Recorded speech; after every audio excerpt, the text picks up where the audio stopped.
Hallelujah.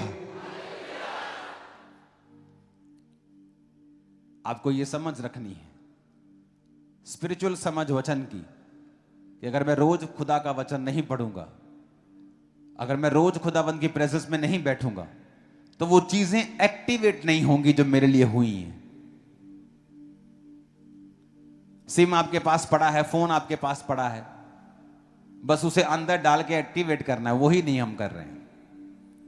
अगर हमने पापों से तौबा कर ली है, परमेश्वर को अपना उद्धारकर्ता मान लिया है, अब उसे एक्टिवेट करना है, उसकी प्रेजेंस में रोज बैठकर उन सारे हुक्मों को, उन सारी ब्लेसिंग्स को, बरकतों को, प्रिविलेजेस को जो परमेश्वर ने हमारे लिए कर दी हैं, हमें जस्ट उसकी प्रेजेंस में बैठना है और वो एक्टिवेट होते जाएंगे।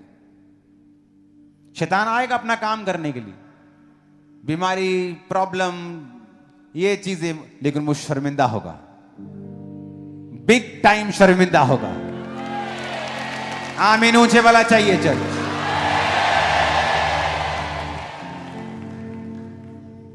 हालेलुया।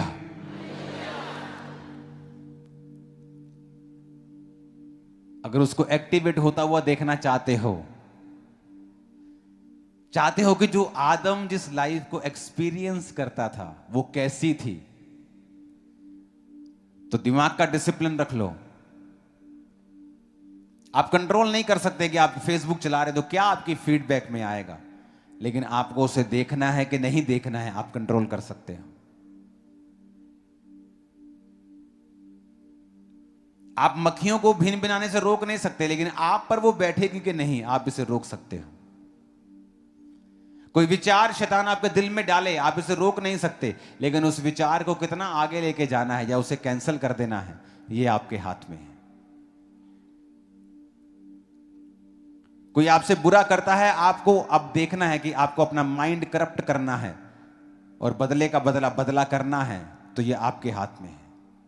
या माफ करके आगे बढ़ना है, ये आपके हाथ में है।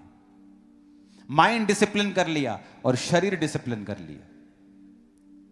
शरीर को वो खाने को देना है जो इसको हेल्थी रखे, शरीर को वो देना है जो इसको नुकसान ना दे, और इसका ध्यान रखना है। जब माइंड डिसिप्लिन हो गया, शरीर डिसिप्लिन हो गया, आप प्रभु की प्रेजेंस में रोज बैठना शुरू हो गए। अगर पास में है तो कम से कम 4 घंटे, अगर आप 5 घंटे बैठ सकते हैं तो बेस्ट है, अगर आप बिलीवर है तो 2.5-3 घंटे करके देखो, प्रैक्टिकल करके देखो, करके देखो। ऐसा 1 महीना, मैं नहीं कह रहा साल, 1 महीना भी ज्यादा है, करके देखो। 10 दिन चेंज हो जाएगी लाइफ तुम्हारी। 10 दिन करके देखो, तुम्हें 10 दिन में समझ आ जाएगा। 10 दिन में, इन 10 डेज तुम्हें समझ आ जाएगा। दाऊद क्यों इतना कॉन्फिडेंस में था कि मैं इस गोलियत को मार दूंगा? क्योंकि उसने भालू को मारा, शेर को मारा। वो कॉन्फिडेंस कहां से आया? प्रैक्टिकल करके। आप जब प्रैक्टिकल करेंगे, माइंड डिसिप्लिन, बॉडी डिसिप्लिन, 2.5 घंटे रोज, 3 घंटे प्रार्थना, आप 10 दिन करके देखेंगे, आपको फर्क समझ आने लगेगा, प्रैक्टिकल हो जाएगा। आप फिर महीना करेंगे, आपको समझ आ जाएगा। आपको समझ आ जाएगा क्या फर्क था उस जीवन में जब मैं क्रिश्चियन होने के बावजूद भी खाली था, क्रिश्चियन होने के बावजूद भी रिजल्ट्स इतना नहीं था जितना होना चाहिए मेरी लाइफ में।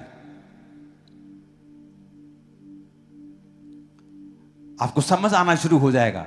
और जब आप सीख गए, आपने इसका टेस्ट कर लिया, जब इसका टेस्ट पड़ जाता है, दुनिया की सारी चीजें फीकी लगने लगती हैं फिर, क्योंकि फिर आपको सक्सेस का फार्मूला समझ आ जाएगा।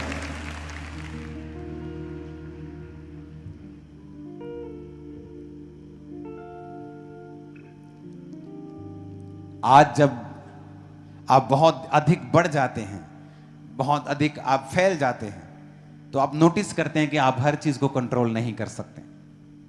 पुराने समय में जब राजाओं के सल्तनतें होती थी,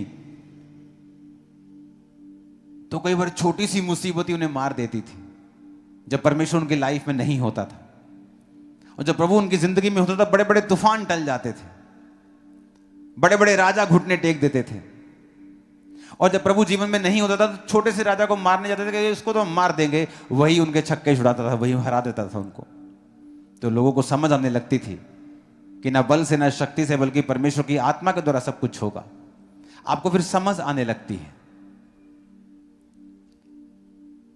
कि मैं अपनी लाइफ की हर चीज को कंट्रोल नहीं कर सकता हूं। आपके बच्चे ट्यूशन पढ़ने जा रहे हैं, कौन सी गाड़ी उन्हें क्रॉस करेगी आप कंट्रोल नहीं कर सकते। जिस रेडी से वो खाएंगे उसमें कितने कीटाणु होंगे उस खास गिलास में आप कंट्रोल नहीं कर सकते। ये चीजें कंट्रोल में रहेंगी जब आप परमेश्वर के कंट्रोल में होंगे। आप मेरी बात को समझो, ये चीजें कंट्रोल में रहेंगी आपकी लाइफ। और इसीलिए आप जितना बढ़ते जाते हैं आपको यह मालूम होता जाता है कि मैं सब कंट्रोल नहीं कर सकता, मुझे सिर्फ परमेश्वर की प्रेजेंस में रहना है। आप सीखते हैं कि मैं कुछ नहीं कर सकता हूं, मैं रूल बना सकता हूं, सिस्टम बना सकता हूं, अपना हार्ट बता सकता हूं, मेरी डिजायर ये है, लेकिन कंट्रोल नहीं कर सकता। कंट्रोल वही कर सकता है जिसने दुनिया को बनाया है। आप अपनी लाइफ में अपने बच्चों को हर चीज नहीं कंट्रोल कर सकते। आपने स्कूल भेजा है, कॉलेज भेजा है, आप कंट्रोल नहीं कर सकते कौन उनसे बात करेगा और वो क्या बात करेगा। जिन बच्चों ने अपने माता पिता को छोड़ा है, क्यों छोड़ा है? क्योंकि उनके दिमाग में कुछ है। और वो कहां से आया? किसी ने तो डाला। ऐसा कैसे हो सकता है? वो किसने डाला? किसी ने तो डाला। एक व्यक्ति चोरी करने को पाप नहीं समझता, किसने डाला दिमाग में? किसी ने तो डाला। थॉट्स। मैं लोगों को बोलता हूं आपके बच्चे विनाश से एक कदम दूर हैं अगर आपको यह मालूम नहीं कि उनके दोस्त कौन हैं। क्योंकि जिस दिन वो अपना थॉट इंपार्ट करेंगे और आपके बच्चे को यह नहीं पता कि मुझे इसे कैंसिल करना है, इस सोच को, इस थॉट को, आप गए। इसलिए बच्चों को चर्च का हिस्सा बनाओ कि जब ऐसी सोच उन पर डाली जाए उन्हें वचन याद आए कि यह गलत बोल रहा है। हां, वचन याद आए कि नहीं, हमारे पास्टर हमें ऐसा नहीं सिखाते हैं।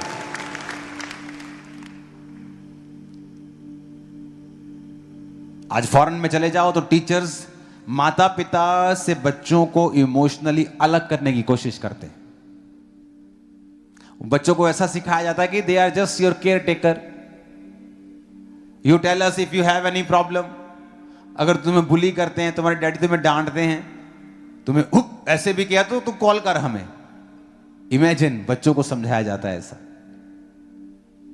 वो रूल तो शायद उनकी बेहतरी के लिए किया गया होगा कि कोई माता पिता बीट ना करे, उनको अब्यूज ना करे, लेकिन वो कब मिसयूज शैतान करने लगा। लेकिन अगर वो बच्चे बिब्लिकल वैल्यूज में बढ़ते हैं वो कभी ऐसा नहीं करेंगे। तो सब कुछ परमेश्वर के हाथों में है। अगर आप अपना पार्ट प्ले करें, प्रभु की प्रेजेंस में रोज बैठें, माइंड डिसिप्लिन करें, शरीर को डिसिप्लिन करें, रोज परमेश्वर की हुजूरी में समय को बिताएं, आपको रोने की जरूरत नहीं पड़ेगी। गवाहियां आपको अजीब नहीं लगेंगी। आपको मालूम है, हां ये गवाही मैं ले सकता हूं, मुझे मालूम है कैसे लेनी है। आपको कुछ भी शॉकिंग नहीं लगेगा, अच्छा ऐसे तो हो ही नहीं सकता। आपको मालूम है ये हो सकता है, मुझे तरीका पता है कैसे, मुझे बताया गया है। दिमाग को डिसिप्लिन रखना है, शरीर को डिसिप्लिन रखना है और रोज खुदा की प्रेजेंस में बैठना है, सब एक्टिवेट हो जाएगा। तैयार हो? तैयार हो? मैंने कहा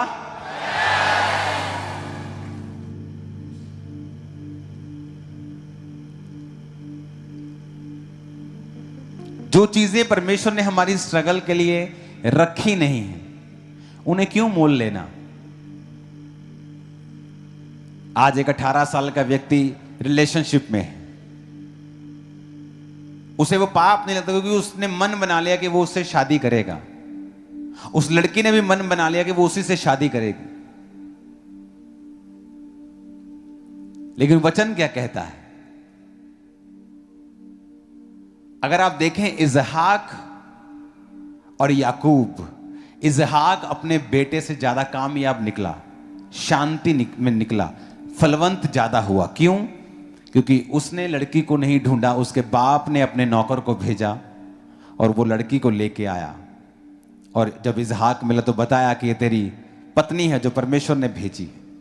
याकूब ने जिस लड़की से वो प्रेम करता था 7 साल उसके लिए सेवा की, फिर उसकी बड़ी बहन से धोखे से शादी कर दी, फिर 7 साल, फिर भेड़ों बकरियों के लिए उसने अपनी लाइफ के प्रेशियस 20 years लव के चक्कर में वेस्ट कर दिए। कई बार परमेश्वर ने आपसे बात करनी होती है। उस 16 साल में, मैं 19.5 साल का था जब मैं परमेश्वर में टीन एज में था। उस समय ऐसा होता है कि परमेश्वर आपसे एक बात करता है। आप ऑर्डिनरी मिनिस्ट्री करना चाहते हैं, सबके जैसे करना चाहते हैं, आपकी मर्जी है। लेकिन मुझे मालूम था, मैं कहा प्रभु मुझे तू इस्तेमाल कर, ऐसा जैसे कभी नहीं हुआ। सुनो मेरी बात। तब नो रिलेशनशिप, कोई पंगा नहीं लाइफ से। और लोग थे जो मैसेजेस करते, आई लव यू, मुझे आपसे शादी करनी है, मैं आपके लिए 40 फास्टिंग कर रही हूं। डिस्ट्रैक्शन, और कभी ध्यान नहीं दिया। क्यों? उस समय अगर मैं उन चीजों में पड़ जाता, शायद इतनी हैवी मिनिस्ट्री कभी ना परमेश्वर से ले पाता। हां, करता सेवकाई, लेकिन एक अलग लेवल की करता, मुझे मालूम है। अगर मुझे शादी 25, 26, 27 साल में करनी है तो मैं क्यों अपने 8 साल वेस्ट करूं?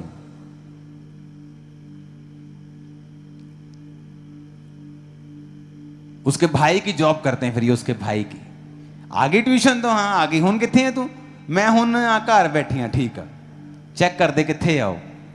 7-8 साल उसके भाई की जॉब कर रहे हैं। Time waste.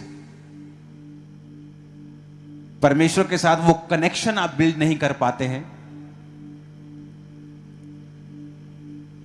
जब आपको मैरिज करनी है, आप 5-7 साल खुदा का काम करें, प्रार्थना करें, बेस्ट लाइफ पार्टनर आपके सामने होगा जब मैरिज करनी है। आप हैरान होंगे कि ये खुदा ने रखा हुआ था आप लोगों के लिए, पर ये आपकी मर्जी है, ये इट्स योर चॉइस। कुछ चीजें गंभीर पाप की श्रेणी में नहीं आती हैं, पर वो आपका टाइम वेस्ट करती हैं, आपको बैक करती हैं, आपको पीछे रखती हैं। परमेश्वर का फर्स्ट लव आपके साथ है, यह साबित नहीं करती। हाथों को उठाओ। माइंड डिसिप्लिन, बॉडी डिसिप्लिन, और रोज खुदा की हुजूरी में लंबे समय के लिए बैठना। कहो मैं पिता ऐसा ही करूंगा, ऊंची आवाज में कहो, अंगीकार करो।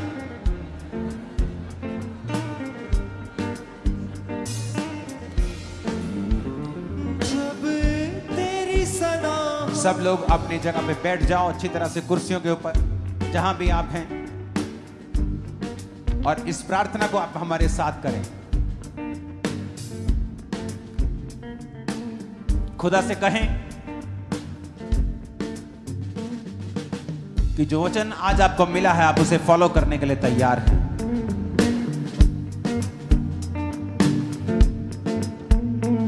ऊंची आवाज में बात करें खुदा से।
उठाओ और हिलाओ।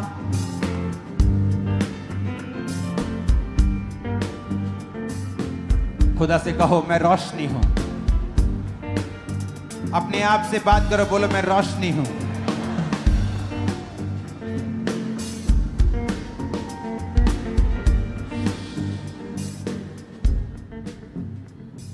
अपने घुटनों के बाहर आ जाओ और आज जो भी प्रार्थनाएं, जो डिक्लेरेशंस आपके विषय में की जाएं, उन्हें ग्रहण करो, उन्हें अंगीकार करो। अपने घुटनों के बाहर आके एक वायदा करेंगे, फिर खड़े होकर हम प्रार्थना करें। कहो मैं आज से अपने दिमाग को डिसिप्लिन में रखूंगा, शरीर को डिसिप्लिन में रखूंगा और मैं रोज प्रभु की हुजूरी में बैठूंगा और अपने सृष्टिकर्ता के साथ समय बिताऊंगा। अपने हाथों को उठाओ। चाहे आप, जरूरी नहीं कि आप 2.5 घंटे बैठेंगे तो आपको बोलना पड़ेगा 2.5 घंटे। आप बिना बोले भी खुदा की हुजूरी में बैठ सकते हैं। बोलना जरूरी नहीं। और जब आपको लगता है कि पवित्र आत्मा ने आपको उभारा है, प्रार्थना करें, वचन से प्रार्थना करें। सब जन खड़े हो जाओ। मेरे साथ एक मन हो जाओ।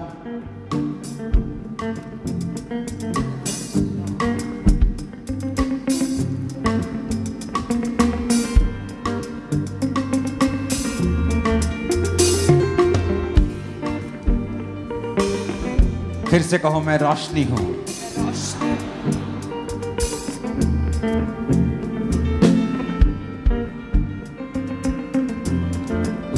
फिर से कहो मैं रोशनी हूं। मैं रोशनी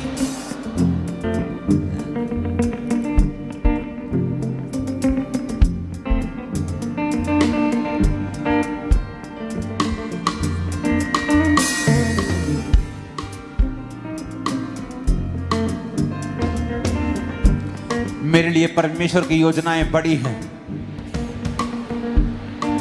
फिर से कहो